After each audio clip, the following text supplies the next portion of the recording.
새벽 3시가 조금 넘은 시각, 유진아는 갑작스러운 전화벨 소리에 잠에서 깼다. 익숙하지 않은 번호였다. 서울 지역 번호였다. 처음에는 스팸일 거라 생각했다. 하지만 전화를 받은 순간 그녀는 다시 잠들 수 없다는 걸 직감했다. 전화기 너머의 목소리는 단호하고 급박했다. 지상혁 씨의 배우자냐는 질문과 함께 지금 한양대학교 병원 응급실에 있다는 말을 들었다. 급히 오라는 요청이 이어졌다.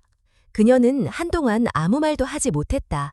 단 몇 시간 전 남편 상혁은 제주도에 있는 컨퍼런스에 참석한다고 말했다. 비행기 탑승 사진까지 보냈고 도착하자마자 호텔에 들어간다고 문자를 남겼다. 모든 게 자연스럽고 익숙했다. 회사 일로 자주 지방 출장을 가는 사람이었기에 의심할 이유가 없었다. 이번에도 바쁘겠거니 생각하고 넘겼다. 그러나 병원에서 걸려온 전화는 그 모든 일상이 조작일 수 있다는 사실을 일깨웠다. 머릿속이 얼어붙었다. 왜 서울의 병원인가? 왜 응급실인가? 왜 다른 여자의 목소리가 전화를 한 것인가? 혹시 오해일 수도 있다는 생각이 들었지만 곧 이어진 말이 그 가능성을 무너뜨렸다. 약물 반응으로 의식을 잃었다는 설명, 가족 동의가 필요하다는 요청. 전화를 끊고도 그녀는 한참을 멍하니 있었다. 모든 것이 현실이라는 걸 받아들이기까지 오래 걸렸다. 병원에 도착했을 때 진아는 더 이상 의심하지 않았다. 응급실 안 침대 위에는 분명히 남편 상혁이 누워 있었고 그의 옆에는 눈이 붉어진 젊은 여성이 있었다. 그녀는 상혁의 팔을 붙잡고 있었지만 진아를 보자마자 움찔하며 고개를 돌렸다. 그 순간 진아는 더 이상 설명을 요구하지 않았다. 모든 조각이 맞춰졌다. 남편은 제주도에 있지 않았다. 그는 서울에 있었고 이 여자와 함께 있었다. 출장이라는 말은 거짓이었다. 비행기 사진과 호텔 문자는 조작이었다. 그녀는 스스로를 자책했다. 몇 번이고 느꼈던 의심을 애써 외면했던 자신이 어리석었다. 그동안의 불안은 결코 근거 없는 게 아니었다. 오히려 직감은 정확했다. 다만 그녀가 그 직감을 받아들이기를 거부했을 뿐이다. 남편을 믿고 싶었다. 가정을 지키고 싶었다. 그래서 외면했고 참았다. 하지만 오늘 밤 모든 게 무너졌다. 병원 직원이 응급처치 동의서를 내밀었다. 진아는 아무 말 없이 서명했다. 서명을 마치고도 한동안 가만히 있었다. 그녀는 자신이 무슨 결정을 내리고 있는지 똑똑히 알고 있었다. 이제 더 이상 뒤로 물러설 수 없다는 것. 이건 단순한 부부 사이의 갈등이 아니라 인생 전체를 흔드는 문제라는 것. 진아는 휴대폰을 꺼냈다. 변호사에게 전화를 걸었다. 평소에 자주 연락하던 사람은 아니었지만 이럴 때 가장 먼저 떠오른 사람이었다. 그리고 바로 이어 경찰서에도 신고했다.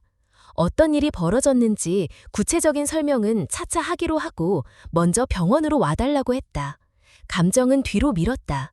지금은 이 상황을 정확하게 파악하고 대응하는 것이 먼저였다. 병원 복도에 혼자 서 있으면서 진아는 이 결혼 생활의 지난 시간들을 떠올렸다. 상혁과 함께한 11년, 연애 시절부터 결혼, 이사, 승진, 집장만, 모든 것이 그저 평범하고 안정적인 일상이었다. 때때로 다툼도 있었고 불신도 있었지만 결국 믿음으로 이어졌다고 생각했다. 하지만 지금 생각해보면 그 믿음은 일방적이었다. 상혁은 이미 오랫동안 그녀를 속이고 있었고 그녀는 그 속임수의 희생자였다. 그녀는 남편과 주고받은 마지막 문자를 다시 확인했다. 도착했다는 말, 호텔로 가는 중이라는 말. 그 문자를 보냈단 시 그는 서울 어딘가에 있었고 다른 여자와 함께 시간을 보내고 있었다. 그 사실을 깨닫는 순간 진아의 가슴은 찢어지는 듯 아팠다. 그동안의 의심이 전부 현실이었고 그 모든 현실을 스스로 무시해온 것이 더 고통스러웠다. 시간이 지나도 병원 측에서는 특별한 설명을 하지 않았다. 남편의 상태는 아직 의식을 회복하지 못한 상태였고 추가 검사가 필요하다는 말뿐이었다. 진아는 묵묵히 그 말을 들었다. 이제 무엇을 믿어야 할지, 누구를 믿어야 할지조차 혼란스러웠다. 그녀는 상혁이 깨어나 무슨 말을 하든 흔들리지 않겠다고 마음속으로 다짐했다. 지금까지처럼 감정에 끌려가지 않기로 했다. 오늘 밤은 모든 게 바뀌는 밤이었다. 더 이상 이전으로 돌아갈 수 없다는 것을 그녀는 알고 있었다. 상혁이 왜 이런 선택을 했는지, 무슨 이유로 그녀를 속였는지 그런 건 이제 중요하지 않았다. 중요한 건 이제 자신이 어떤 선택을 해야 하는지였다. 그리고 그 선택은 이미 내려졌다. 진실을 마주하고 행동으로 옮기는 것. 그것이 그녀가 자신에게 줄 수 있는 마지막 존엄이었다. 변호사가 병원에 도착했을 때 진아는 이미 모든 결심을 끝낸 상태였다. 그는 진지한 얼굴로 다가와 상황을 물었고 진아는 짧고 명확하게 사실을 전달했다. 제주도 출장이 거짓이었다는 점, 남편이 서울에서 응급실에 실려왔다는 점, 그리고 그 옆에 있던 여성이 낯설지 않았다는 점까지. 변호사는 고개를 끄덕이며 바로 노트북을 꺼내 정리하기 시작했다. 곧바로 재정 상황을 확인하기 위해 은행과 연락을 취했다. 진아는 그동안 남편과 공동 명의로 된 계좌가 몇 개 있었고 한동안 수상한 이체 내역이 있었던 걸 어렴풋이 기억했다. 그때는 별 생각 없이 넘겼지만 지금은 하나하나 다 의심스러웠다. 그녀는 그날 밤 처음으로 남편의 돈 문제가 자신이 모르는 훨씬 깊은 수준에서 진행되고 있었음을 깨달았다. 변호사는 계좌 잔액은 아직 건드려지지 않았다고 안심시켰지만 동시에 두 건의 대출 내역이 발견되었다고 전했다. 하나는 소비자 금융에서 7천만 원, 다른 하나는 신용대출로 1억 원이 넘었다. 둘 다 남편 명의였다. 그 순간 진아는 숨이 멎는 느낌을 받았다. 남편은 분명 그녀에게 최근에는 대출이 없다고 말했었고 집안 삶은 안정적이라 했었다. 하지만 그는 이미 수억 원의 빚을 떠안고 있었다. 진아는 입술을 깨물며 겨우 물었다. 이게 다 도박 같은 건가요? 아니면 투자? 변호사는 말을 아끼며 조심스럽게 덧붙였다. 그 여자, 병원에 있던 그 여성은 남편의 회사 직원이 아니라고 한다. 오히려 부동산 투자와 관련된 프로젝트에 연관된 인물이라는 점이 확인됐다고 했다. 남편이 자주 언급하던 신개발지구 투자, 고소익 확정, 믿을 만한 파트너라는 말이 귓가를 맴돌았다. 진아는 자신이 얼마나 철저히 속았는지를 실감했다. 지난 몇 달 동안 그는 투자 때문에 회사와의 마찰이 있었다고 말했지만 실제로는 전혀 다른 이야기가 진행되고 있었던 것이다. 남편은 그녀가 믿도록 만들었고 심지어 걱정하지 말라는 말까지 서슴없이 했다.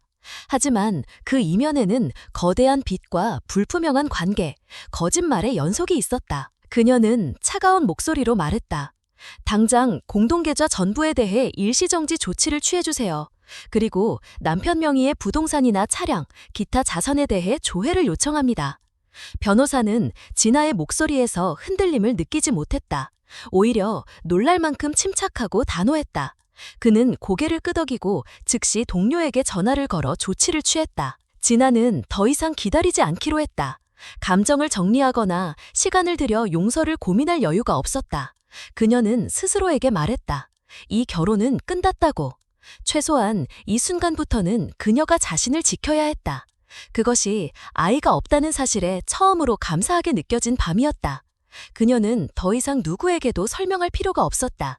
오직 자신만이 결정하고 책임질 수 있는 시간이 시작되는 것이다. 병원에서 나와 복도를 따라 걸으며 진아는 문득 그 여자 생각이 났다. 젊고 단정한 얼굴, 눈물이 맺혀있던 눈동자, 당황한 목소리. 처음엔 분노만 가득했지만 지금은 그 감정조차 흐려지고 있었다. 그 여자도 어쩌면 피해자일 수도 있다는 생각이 스쳤지만 진아는 금세 고개를 저었다. 그 누구도 모른 척할 수 없는 수준의 관계였다. 밤새도록 응급실에 함께 있었던 이들이 단순한 비즈니스 관계였을 리 없다. 진아는 남편에게 다시 전화를 걸지 않았다. 응급 상황에 의한 입원이었지만 이제 그녀는 그의 회복에 대해 특별한 감정을 느끼지 않았다. 인간으로서 안타까운 마음은 있었지만 아내로서의 애정이나 걱정은 남아있지 않았다. 그는 이 결혼을 스스로 망가뜨렸고 이 관계의 마지막 실마리마저 스스로 끊었다. 집으로 돌아가는 길, 그녀는 머릿속으로 앞으로 해야 할 일들을 정리했다. 계좌 확인, 공동명의 재산 정리, 법적 대응 준비, 증거 확보, 남편의 휴대폰, 이메일, 금융 내역 모든 것을 확인할 계획이었다. 그리고 필요하다면 형사고소도 불사할 생각이었다. 그녀는 단순히 이혼을 원하는 게 아니었다. 책임을 묻고 싶었다. 자신이 받은 기만과 상처에 대한 분명한 대가를 요구하고 싶었다. 그날 밤 진아는 처음으로 자신의 결혼 생활을 다시 돌아봤다. 어느 순간부터였는지 남편은 자주 늦었고 출장은 늘어났고 핑계는 교묘해졌다. 그녀는 그 모든 것을 가족을 위한 노력이라고 믿었다. 하지만 그건 단지 자기 위안이었다. 진실은 단 하나였다. 남편은 자신보다 자신의 이익을 먼저 생각했고 그녀를 도구처럼 이용했다. 진아는 조용히 입을 다물고 결심을 다졌다. 이제는 혼자가 되어도 무섭지 않다고. 오히려 거짓된 사랑 속에 머무는 것이 더 두려웠다고. 이 모든 진실이 드러난 이 밤, 그녀는 더 이상 피해자가 아니었다. 이제부터는 그녀가 선택하는 삶이 시작되는 것이다. 병원 보건실 직원이 회색 가방을 건넸다. 남편이 병원 도착 직전 맡긴 것이라고 했다. 그녀는 그 가방을 바로 열지 않았다. 그 안에 무엇이 들어있을지 이미 어느 정도 짐작이 되었기 때문이다. 하지만 자신이 직접 확인해야 했다. 모든 진실은 직접 마주하는 것부터 시작되니까. 가방 안에는 남편이 평소 출장을 갈 때마다 들고 다니던 익숙한 물건들이 들어있었다. 지갑, 충전기, 알약통. 그 중에서 그녀의 시선을 끈 것은 서류 봉투였다. 일반적인 문서가 아닌 회사 명의나 계약 서류처럼 보이는 묵직한 파일. 그녀는 봉투를 꺼내어 변호사에게 조심스럽게 건넸다. 변호사는 장갑을 끼고 하나하나 펼쳐보았다. 그 안에는 지상혁의 이름이 적힌 부동산 투자 계약서가 여러 장 들어있었다. 투자 금액은 1억 5천만 원, 계약일은 3달 전이었다. 마침 그 시기쯤 남편은 상여금이 줄어 회사 사정이 어렵다며 생활비를 줄이자고 했다. 그녀는 순순히 받아들였고 남편이 스트레스를 받지 않길 바라는 마음에 별말 하지 않았다. 하지만 지금 보니 그는 그 돈을 숨겨서 투자에 쓴 것이 분명했다. 파일 뒷정에는 추가 서류가 붙어 있었다. 만약 6개월 내 수익이 발생하지 않으면 지상혁 명의로 된 자산 전체가 회수될 수 있다는 조항이었다. 리스트에는 현재 그들 부부가 거주 중인 아파트도 포함되어 있었다. 그녀는 그 문장을 읽는 순간 말로 표현할 수 없는 무력감을 느꼈다. 자신이 지켜온 집, 매달 대출금과 관리비를 꼬박꼬박 내며 지탱해온 삶의 기반이 남편의 잘못된 선택 하나로 무너질 수 있다는 사실. 변호사는 이 서류가 결정적인 증거가 될 수 있다고 조용히 말했다. 법원에 긴급 자선보호 명령을 요청하기에 충분하다는 것이다. 그녀는 고개를 끄덕였다. 남편이 건강을 회복하기 전에 법적 조치를 먼저 취해야 했다. 더 이상 그에게 기회를 주거나 기다릴 여유는 없었다. 그녀는 변호사에게 즉시 긴급 자산보호 신청서를 준비해달라고 요청했다. 변호사는 동의하고 곧바로 사무실에 있는 동료에게 연락을 취했다. 그녀는 다시 가방을 들여다봤다. 그 안에는 남편의 지갑도 있었다. 예전부터 쓰던 낡은 갈색 지갑이었다. 손때가 묻어 있었고 결혼 초 남편이 처음 월급으로 샀다고 자랑하던 그 지갑이었다. 그녀는 조심스럽게 지갑을 열었다. 안쪽에는 호텔 영수증과 현금 영수증이 여러 장 있었다. 대부분은 그녀가 본 적 없는 장소의 이름이었다. 그중 몇 장은 그녀가 기억하는 남편의 출장 일정과 정확히 겹쳤다. 날짜, 시간, 결제 명세서, 모든 것이 일치했다. 이건 단순한 오해가 아니었다. 반복된 만남이었고 반복된 거짓말이었다. 진아는 그 증거들을 조용히 봉투에 담아 변호사에게 넘겼다. 그녀는 감정적으로 흔들리지 않기 위해 의식적으로 침착함을 유지하려 했다. 분노나 슬픔에 빠지는 대신 증거를 확보하고 기록하는 것에 집중했다. 지금은 감정보다 대응이 중요했다. 병원 복도를 걸으며 그녀는 한 가지 생각에 떠올랐다. 이 모든 과정이 끝났을 때 자신은 어떤 사람이 되어 있을까? 과연 지금의 자신을 지켜낼 수 있을까? 아니면 무너지고 말까? 하지만 한 가지는 분명했다. 그녀는 지금까지의 자신을 더는 반복하지 않을 것이다. 더 이상 참지 않고, 더 이상 믿지 않고, 더 이상 미루지 않기로 했다. 변호사가 연락을 받고 병원 입구로 향했다. 자산보호 신청이 가능하다는 답변을 받은 것이다. 그날 저녁 법원에 긴급 접수하기로 결정했다. 그녀는 승인되기 전까지는 김장을 늦출 수 없다는 것을 알고 있었다. 하지만 최소한 이 서류들은 진실을 뒷받침해 줄 것이고 그동안의 모든 거짓말을 정리하는 데 필요한 힘이 되어 줄 것이다. 진아는 남편이 깨어나 이 상황을 인지하게 되었을 때 어떤 반응을 볼지 궁금하지 않았다. 변명을 들을 생각도 없었다. 그녀에게 중요한 것은 남편의 감정이 아니라 자신이 지켜야 할 것들이었다. 집, 존엄, 삶, 그 무엇보다도 자신이라는 존재. 그녀는 그날 밤 병원에서 오래 머물지 않았다. 변호사와 함께 필요한 조치를 정리한 후 병원을 나섰다. 집에 돌아가기 전 그녀는 은행에 들렀다. 다음 날 오전 자산 조회를 요청하기 위해 미리 서류를 준비해두기로 했다. 그녀는 하루 사이에 법률, 금융, 부동산 모든 영역을 통과하는 사람이 되어가고 있었다. 그것이 고통스러웠지만 동시에 유일한 길이라는 것을 알았다. 모든 것이 무너졌다고 생각했던 새벽, 그녀는 자신이 얼마나 강인해질 수 있는지 처음으로 체감했다. 그리고 그 강인함은 분노에서 비롯된 것이 아니라 오래 참고 버텨온 시간 속에서 조용히 자라난 것이었다. 그녀는 알고 있었다. 지금 이 순간 자신의 삶을 다시 설계하고 있다는 것을. 그건 누군가의 동정이나 용서로는 이루어질 수 없는 일이었다. 오직 스스로 선택하고 결정해야만 가능한 일. 그날 밤 진아는 자신을 위한 첫 번째 결정을 실현시키기 시작했다. 병원 보관실 직원이 회색 가방을 건넸다. 남편이 병원 도착 직전 맡긴 것이라고 했다. 그녀는 그 가방을 바로 열지 않았다. 그 안에 무엇이 들어있을지 이미 어느 정도 짐작이 되었기 때문이다. 하지만 자신이 직접 확인해야 했다.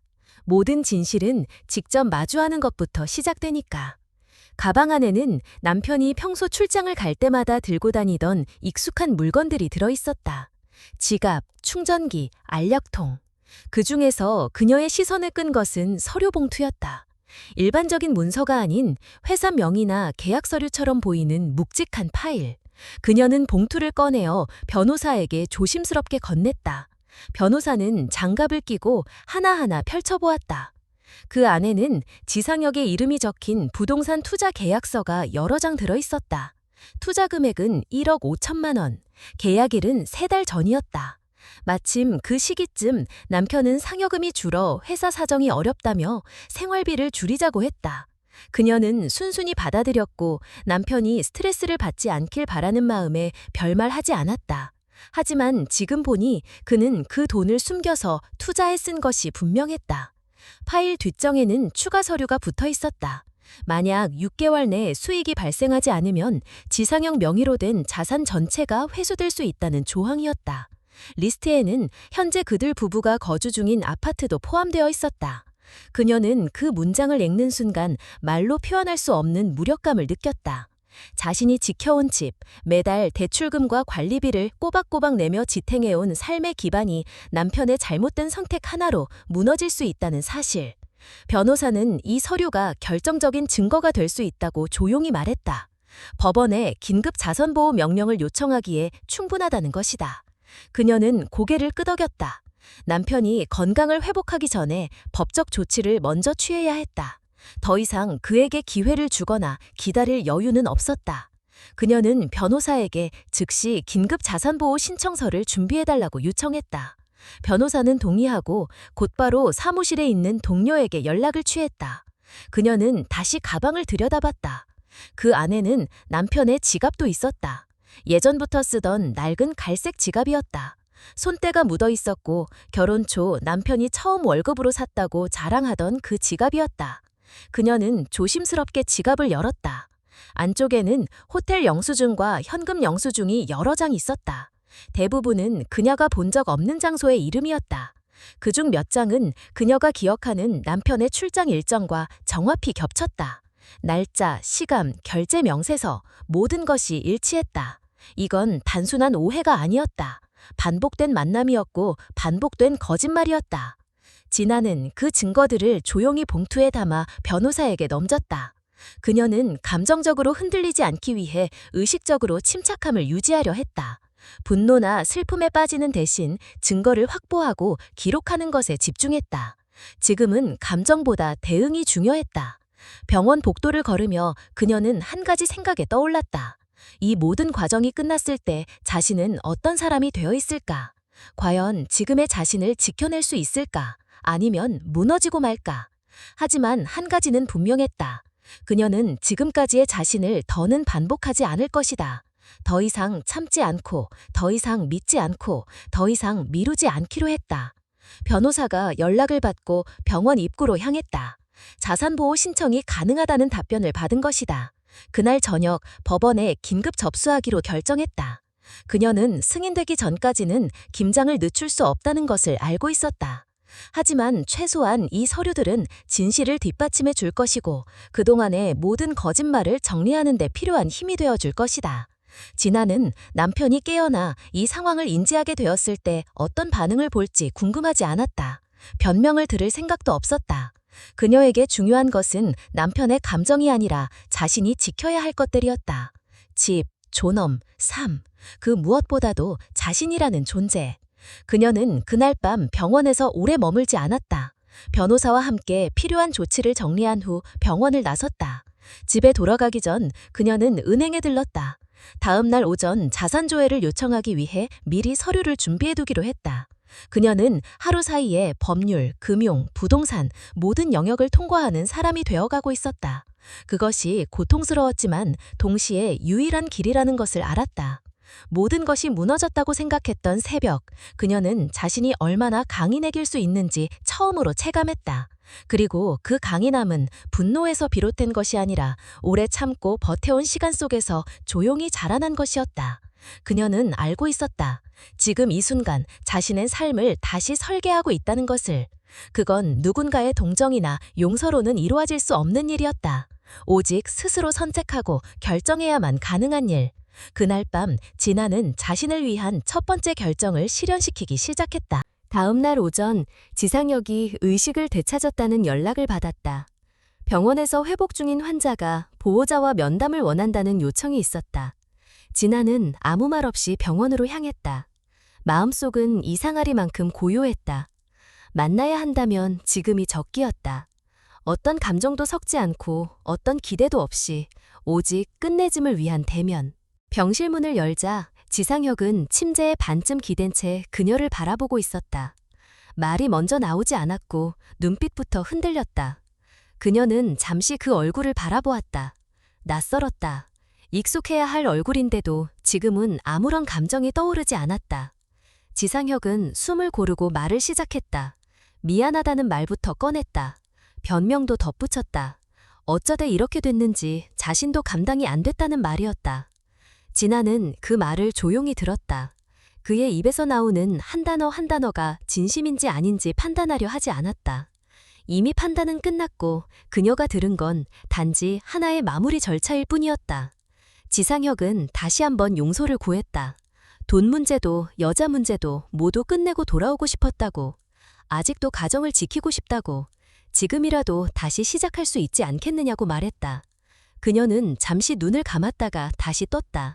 그리고 조용히 말했다. 이미 이혼 서류는 접수되었고 공동명의 자산은 전부 보호 신청이 들어갔다고. 앞으로 남은 건 법적 절차뿐이며 자신은 그 절차를 철저히 따를 생각이라는 점을 분명히 했다. 지상혁은 당황한 듯 말을 잇지 못했다. 그녀는 덧붙였다. 지금 이 자리에 있는 이유는 단 하나. 앞으로 더는 아무런 감정의 흔적도 남기지 않기 위해서라고. 그는 다시 애원했다. 자신이 왜 그랬는지 모르겠다고. 일이 커질 줄 몰랐다고. 그 여전은 아무 의미 없는 관계였다고. 그러나 진아는 그의 말에 흔들리지 않았다. 아무 의미 없었다면 왜 수차례 호패를 예약하고 왜 거짓 출장을 만들고 왜 수억 원의 투자금을 그녀 몰래 빼돌렸는가. 단순한 실수가 그렇게 치밀하게 반복될 수는 없었다. 그 여자가 병실 문을 열고 들어왔다. 눈은 충혈되어 있었고 목소리는 떨렸다. 진아에게 미안하다고 말했다. 자신은 모든 책임을 지겠다고 했다. 지상혁이 진심이었다는 말을 되풀이하며 자신은 그저 돕고 싶었던 것뿐이라고 덧붙였다. 진아는 고개를 돌려 그녀를 바라보았다. 단 한마디로 응답했다. 이제부터는 경찰과 이야기하시라고. 그 말에 병실 안의 공기가 무거워졌다. 두 사람 모두 침묵했다. 진아는 지갑에서 서류 한 장을 꺼냈다. 이혼 청구서 사본이었다. 병원에서 직접 건넬 이유는 없었지만 그녀는 이 마지막 순간을 직접 마주하는 것으로 자신의 결심을 완성하고 싶었다. 지상혁은 그 서류를 받아들고 입을 벌렸지만 어떤 말도 잇지 못했다. 진아는 말을 이었다. 당신이 빌린 돈은 당신 책임이며 나는 그 어떤 책임도 지지 않을 것이라고. 지금까지 당신이 쓴 모든 거짓말, 그 결과를 스스로 감당해야 한다고. 가정이라는 이름으로 감쌌던 수많은 허위와 침묵은 오늘로 끝이라고. 그녀는 더는 아내가 아니며 피해자로 남지 않겠다고 선언했다. 지상혁은 손을 뻗으려 했지만 그녀는 움직이지 않았다. 감정은 없었다. 눈물도 분노도 동정심도 남아있지 않았다. 남겨진 것은 오직 결정뿐이었다. 그 결정은 차갑지만 정확했고 그녀의 삶을 다시 세우는 출발점이었다. 진아는 병실을 나서며 마지막 말을 남겼다. 모든 자료는 이미 수사기관에 제출되었으며 앞으로는 법적으로만 대응할 것이라고. 그리고 다시는 개인적으로 연락하지 말라고. 병실 문이 닫히는 소리를 들으면서 그녀는 이상할 만큼 가벼워진 마음을 느꼈다. 이 순간을 두려워할 줄 알았지만 실제로 마주하자 두려움은 없었다. 오히려 해방감에 가까운 감정이 밀려왔다. 그녀는 이제 끝까지 갈 준비가 되어 있었다. 누군가의 부인도 누군가의 희생자도 아닌 오직 자기 자신으로서의 삶이 이제 시작되고 있었다. 병원에서 나와 돌아오는 길, 진아는 다시 집으로 향했다. 문을 열고 들어선 순간 익숙했던 공간이 낯설게 느껴졌다. 여기저기 남편의 흔적이 남아있었고 그 흔적 하나하나가 모두 진실과 거짓 사이에 떠다니는 것처럼 느껴졌다. 그녀는 바로 서랍을 열고 그동안 남편이 남겨두었던 서류 뭉치를 꺼냈다. 대출계약서, 공과금 고지서, 통장 사본, 모든 종이를 하나하나 정리하며 확인했다. 남편이 이전에 말했던 마지막 대출이라는 말이 거짓이었다는 것을 입증하는 서류가 여러 나왔다. 이미 알고 있었지만 눈으로 다시 확인하는 순간 마음속 깊이 다시금 무너졌다. 서류 속에는 그녀의 이름이 빠져 있었고 모든 계약은 지상혁 개인 명의였다. 그러나 그는 그 돈으로 집의 전세 보증금을 일부 충당했고 생활비라며 가져갔다. 명확하게 구분되지 않는 자금 흐름 속에서 그녀는 자신도 모르는 사이에 그의 빚을 간접적으로 떠안고 있었던 것이다. 점심 무렵 진아는 은행을 찾아갔다. 공동명의 계좌에 일시 동결을 요청했고 필요시 가압류 신청까지 준비해두겠다는 의사를 밝혔다. 은행 창구 직원은 짧은 침묵 끝에 고개를 끄덕였다. 그녀는 그 자리에서 금융거래 내역을 전부 출력하고 지난 1년간의 출금 내역을 꼼꼼히 확인했다. 익숙하지 않은 이름의 업체, 비정기적인 대규모 인출, 불규칙한 입금 내역, 하나하나가 남편의 이중 생활을 증명하는 기록들이었다. 은행을 나와 집 근처의 작은 카페에 들었다. 그곳은 생일마다 남편이 꽃다발을 건넸던 장소였다. 오늘은 그런 기억을 되짚기 위해 들른 것이 아니었다. 단지 짧은 휴식을 위해 들어선 것이었다. 그녀는 카운터에 앉아 뜨거운 커피 한 잔을 주문했다. 주문을 받고 나서 점원이 말했다. 오랜만에 오셨네요. 잘 지내셨어요? 진아는 아무 말도 하지 못했다. 단지 고개를 끄덕였을 뿐이다. 그녀는 커피를 마시며 노트북을 꺼냈다. 그리고 엑셀 파일을 열고 정리하기 시작했다. 남편이 지고 있는 부채 목록, 이자율, 채권 기관, 추정 상환 일정, 그에 따라 발생할 수 있는 법적 책임들. 그녀는 최대한 냉정하게 표를 채워나갔다. 이 작업이 고통스럽긴 했지만 동시에 정리되어가는 느낌이 들었다. 그녀는 이렇게 자신을 되찾아가는 중이었다. 저녁이 되기 전 경찰서에서 연락이 왔다. 내일 오전 10시에 참고인 조사가 있다고 했다. 진아는 바로 응답했다. 모든 자료는 준비되어 있으며 그 자리에서 전부 제출하겠다고. 전화를 끊은 뒤 다시 서류를 점검했다. 그녀는 자신의 진술서 맨 마지막에 이렇게 적었다. 나는 이 상황의 모든 책임이 상대방에게 있다고 단정짓지 않는다. 다만 이 모든 선택을 알면서도 반복해온 사람에게는 마땅한 결과가 따를 수밖에 없다. 하루를 마무리하며 진아는 부엌에 앉아 조용히 생각에 잠겼다. 집안 구석구석이 고요했지만 그 고요함 속에서 새로운 다짐이 피어오르고 있었다. 그동안의 시간 그녀는 너무 오랫동안 남편의 변명을 믿었고 자신의 직감을 무시해왔다. 그러나 지금은 달랐다. 더 이상 참지 않겠다는 것, 더 이상 애써 외면하지 않겠다는 것. 그 다짐이 그녀의 마음을 더 단단하게 만들었다. 그날 밤 그녀는 처음으로 자신이 혼자라는 사실이 덜 무섭게 느껴졌다. 누구의 기대에도 부응하지 않아도 된다는 사실이 조금은 편안했다. 앞으로 어떤 일이 벌어질지, 얼마나 길고 복잡한 싸움이 될지 몰랐지만 적어도 그녀는 준비가 되어 있었다. 이 모든 과정을 지나면서 그녀는 더 이상 그의 아내가 아닌 자신으로 살아가기로 결심했다. 진아는 그날 밤 늦게까지 서류를 정리했다. 그리고 마지막으로 경찰서에 제출할 진술서를 다시 한번 읽어보았다. 그녀는 손으로 종이를 만지며 속삭이듯 말했다. 나는 당신을 증오하지 않는다. 하지만 이제 당신이 만든 결과를 받아들일 시간이다. 그리고 나는 더 이상 당신을 대신해 책임지지 않을 것이다. 그녀는 모든 파일을 정리하고 가방에 넣었다. 문을 닫고 불을 끄기 전 자신이 쓴 다이어리의 마지막 페이지에 이렇게 적었다. 나는 다시 시작할 것이다. 혼자서라도. 아니, 오히려 혼자인 지금이 처음으로 나로서 살아가는 시작이다. 그녀는 펜을 내려놓고 조용히 침대에 누웠다. 내일은 또 다른 전쟁이 시작되는 날이었다. 하지만 그녀는 두렵지 않았다. 이제는 더 이상 누군가에게 휘둘리질 자신이 있었다. 경찰서에 도착했을 때 진아는 예정보다 조금 일찍 도착해 있었다. 조사실로 안내받기 전 그녀는 기다리는 동안 짧게 숨을 골랐다. 이 자리에 오는 것 자체가 결코 가려운 일이 아니었다. 그러나 그녀는 흔들림 없이 조사실 문을 열고 들어갔다. 담당 형사는 이전에 병원에서 만났던 사람이었다. 그는 짧은 인사를 건넨 후 본격적인 질문을 시작했다. 조사는 조용하고 차분하게 진행되었다. 진아는 준비해온 모든 자료를 정리된 폴더에 담아 제출했다. 통장 내역, 호텔 영수증, 문자 메시지, 녹음 파일, 계약서 사본까지. 그녀가 한밤중까지 정리한 모든 증거가 경찰의 손에 넘어갔다. 형사는 그것들을 하나하나 확인하며 질문을 이어갔다. 언제부터 이상하다고 느꼈는지, 어떤 상황에서 의심을 했는지, 남편과 마지막으로 대화했던 시점은 언제였는지. 진아는 천천히 그러나 확실하게 답했다. 처음엔 단순한 피로로 생각했고 바쁜 직장인의 흔한 무심함으로 받아들였다고. 그러나 점차 거짓말이 반복되고 패턴이 생기면서 진실을 의심하게 되었으며 그 순간부터 모든 것을 기록하고 준비했다고 말했다. 그녀는 감정을 억누르지 않았다. 그러나 감정에 휘둘리지도 않았다. 그저 있는 그대로의 사실을 전달하는 데 집중했다. 형사는 그녀의 설명을 들으며 몇 차례 고개를 끄덕였다. 그리고 말없이 서류를 정리하더니 추가로 몇 가지 확인이 필요하다고 말했다.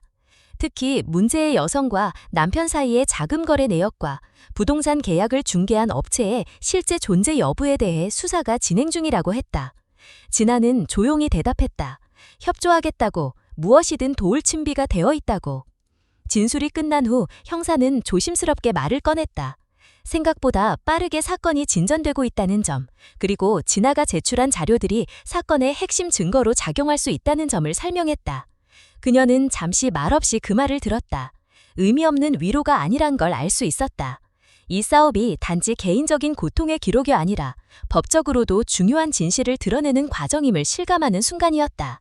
경찰서를 나와 변호사 사무실로 향했다. 그녀는 이미 가압류 절차가 어느 단계에 와 있는지 확인해야 했다. 변호사는 그녀를 반기며 준비된 서류를 내밀었다. 일부 부동산은 이미 법원에서 동결 결정이 내려졌고 남편 명의로 되어 있는 차량과 예금에 대해서도 추가 조치가 가능하다는 보고였다. 진아는 고개를 끄덕이며 차근차근 설명을 들었다. 변호사는 그녀에게 조심스럽게 물었다. 이후 형사 고소까지 진행할 생각이 있는지. 지금까지는 증거 확보와 자산 보호 중심이었지만 고의적인 사기나 횡령에 해당하는 정황이 드러나면 형사 책임까지 추궁할 수 있다는 입장이었다. 진아는 망설이지 않았다. 감정적으로 접근하고 싶지 않다고 전제하면서도 모든 책임은 반드시 따르게 해야 한다고 말했다.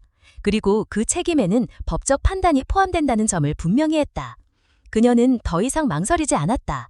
용서라는 단어를 쉽게 쓰지 않았고 감성의 기복에 기대려 하지 않았다.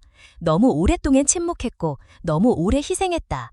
지금은 그 모든 시간을 되돌릴 수 없지만 적어도 자신이 감당해야 할 몫은 더 이상 만들지 않기로 했다. 그녀는 이제 과거의 그림자와 거래하지 않겠다고 결심했다. 변호사는 그녀의 태도에 경의를 표했다.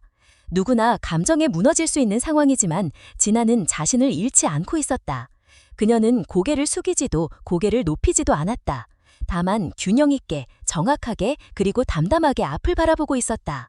변호사는 마지막으로 말했다. 이제 남은 절차는 서류상 정리일 뿐이며 더 이상 그에게 휘둘릴 일은 없을 거라고. 진아는 그 말에 고개를 끄덕였다. 마침내 무언가 끝을 향해 가고 있음을 실감했다. 그날 밤 진아는 평소보다 일찍 불을 껐다. 무언가 크게 달라진 건 없었지만 마음 한구석이 조용해지고 있었다. 복잡하고 고통스러운 시간이었지만 그녀는 스스로의 손으로 모든 것을 정리하고 있었다. 그건 누군가 대신해 줄 수 없는 일이었고 또 누군가에게 기대어 해결할 수 있는 문제도 아니었다. 모든 것이 무너진 자리에서 다시 쌓아 올리는 작업. 그것이 바로 그녀가 지금 하고 있는 일이었다. 그녀는 잠자리에 들며 속으로 중얼거렸다. 이제는 나를 위해 살아야 할 시간이다. 과거는 지울 수 없지만 미래는 아직 아무도 쓰지 않은 페이지였다. 그리고 그 첫 문장을 그녀 스스로 적어내려가고 있다는 사실이 작은 위로처럼 느껴졌다. 몇 주 후 법원으로부터 이혼이 최종 확정되었다는 통보가 도착했다. 진아는 흰 봉투를 손에 쥐고 한동안 가만히 앉아 있었다. 수많은 문서들 속에서 단 한 장의 종이가 모든 것을 마무리했다. 시간은 오래 걸리지 않았고 감정도 그리 복잡하지 않았다. 이 결정이 그녀에게 주는 의미는 상처나 고통이 아니라 책임과 선택의 결과였다. 지상혁은 끝내 법정에 나오지 않았다. 대리인을 통해 사인만 남겼고 이후 연락도 끊겼다. 경찰 수사는 여전히 진행 중이었다. 진아는 더 이상 그의 소식을 궁금해하지 않았다. 그가 어디에서 무엇을 하든 누구와 함께 있든 이제 그녀와는 아무 관련이 없는 일이 되었다. 단절이라는 말이 때론 자유로움보다 더 큰 해방감을 줄 수도 있다는 것을 그녀는 처음으로 실감했다. 재산 분할도 정리되었고 은행 대출 일부는 남편의 단독 책임으로 명시되었다. 진아는 남은 금액 일부를 감당해야 했지만 더 이상 억울하거나 분하지 않았다. 그것마저도 자신의 인생에서 정리해야 할 하나의 과정일 뿐이었다. 그녀는 빚이 아니라 책임으로 받아들였고 그 책임을 감당하면서도 무너지지 않을 자신이 있었다. 회사에서도 짧은 휴직을 마친 뒤 복직했다. 동료들은 그녀의 사정을 자세히 알지 못했지만 그녀가 이전보다 조금 더 단단해졌다는 것을 느끼는 듯했다. 일하는 시간 동안 그녀는 집중했고 퇴근 후엔 규칙적인 일상을 이어갔다. 삶이 한때 무너졌던 만큼 다시 쌓아올리는 과정은 조용하지만 단단했다. 그녀는 주말마다 법률 상담 봉사를 시작했다. 자신처럼 가정 문제나 재정 문제로 고통받는 이들을 돕는 일이었다. 처음엔 단지 정보를 전달하는 것이었지만 점차 그녀의 경험이 누군가에게 작은 용기와 위로가 될 수 있다는 걸 느꼈다. 아무리 복잡한 문제라도 정확한 선택과 단단한 결심이 있으면 벗어날 수 있다는 사실을 전하고 싶었다. 어느 날 상담을 마치고 돌아오는 길, 그녀는 공원 벤치에 앉아 한참을 하늘을 바라보았다. 바람이 부는 소리, 아이들의 웃음소리, 지나가는 사람들의 발걸음 소리가 모두 익숙하면서도 새롭게 들렸다. 삶은 여전히 바쁘고 어지럽지만 그 안에서 자신만의 속도로 걸어가는 것이 가능하다는 사실이 문득 마음에 들어왔다. 진아는 다이어리를 꺼내 마지막 페이지를 넘겼다. 그곳에는 아무 글도 적히지 않은 여백이 있었다. 그녀는 펜을 들고 조용히 한 문장을 적었다. 사랑보다 더 중요한 건 나 자신을 지킬 줄 아는 용기다. 그 문장은 어떤 위로보다 강했고 어떤 응원보다 단단했다. 그녀는 다시 책을 덮고 일어섰다. 오늘을 살아낸 자신에게 조용히 박수를 보냈다. 그리고 내일은 또 다른 페이지를 채워나가겠다고 다짐했다. 사람은 누구나 흔들린다. 누구나 사랑하고 속고 상처받는다. 그러나 그 상처가 삶의 전부가 되지 않게 하려면 반드시 스스로를 지켜야 한다. 누구에게 의지하지 않고 누구의 기대에 갇히지 않으며 자신이 선택한 길을 두 발로 걸어야 한다. 진아는 그 길 위에 있었다. 더 이상 두렵지 않았다. 이제 그녀는 스스로의 이름으로 살아가는 사람이 되었다. 오늘 이야기에 귀 기울여주신 여러분께 진심으로 감사드립니다. 이 이야기는 단순한 한 사람의 고통스러운 경험이 아니라 많은 이들이 겪고 있을지 모를 현실에 대한 조명입니다. 때로는 우리가 믿고 의지하던 관계 속에서 가장 깊은 상처를 받기도 하고 그 상처를 직면하고 회복해 나가는 과정이 얼마나 고독하고 힘든 길인지 다시금 생각하게 됩니다. 그러나 이 이야기가 전하고자 하는 가장 중요한 메시지는 분명합니다. 상처받았다고 해서 끝이 아니며 혼자라는 이유로 무너지지 않아도 된다는 것입니다. 우리는 누구나 다시 시작할 수 있고 나 자신을 지키며 살아갈 용기를 가질 수 있습니다. 그리고 그 용기가 바로 새로운 삶을 여는 첫 걸음이 됩니다. 저희 채널은 앞으로도 이런 의미 있는 이야기들을 통해 따뜻한 위로와 용기를 전하고자 합니다. 오늘 이야기에서 무엇을 느끼셨는지, 어떤 생각이 떠오르셨는지 여러분의 소중한 의견을 댓글로 나눠주시면 큰 힘이 됩니다. 이야기가 마음에 드셨다면 좋아요를 눌러주시고 앞으로도 함께 해주시길 원하신다면 꼭 구독도 부탁드립니다.